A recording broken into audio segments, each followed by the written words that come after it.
منصات الترفيه بتاعة الأفلام والمسلسلات والأغاني اللي بتقول لك اشتراك تجريبي لمدة شهر ببلاش، فأنت هتقول لنفسك حلو، اشتراك شهر من غير ما أدفع فلوس. المنصة دي فعلا عليها حاجات مش موجودة في حتة تانية. دخلت سجلت حطيت بيانات الفيزا بتاعتك واشتركت واتفرجت واتبسطت.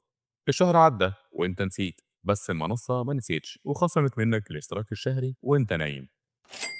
هو ده الاشتراك التجريبي الخبيث، بيستغل حاجة اسمها الكسل العقلي. انت كنت ناوي تلغي بس أجلت وكسلت، وهم مستنيين ده وعارفين انك هتنسى.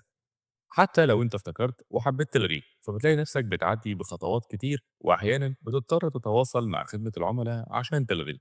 المنصة هنا مش بس بتديلك تجربة مجانية، دي بتخليك تتعود عليهم وتتعلق بيهم. عايز اقول لك هنا ان مفيش حاجة ببلاش. في مثل سويدي بيقول إن الشيء الوحيد المجاني هو الجبنة اللي في المصيدة. فخليك فاكر إن التجربة المجانية دي مش هدية، ده فخ بيربطك بالدفع التلقائي. MSE أو Money Saving Expert، وده موقع بريطاني شهير متخصص في نصائح التوفير والتمويل الشخصي، بيقول إن 70% من الناس بتنسى تلغي.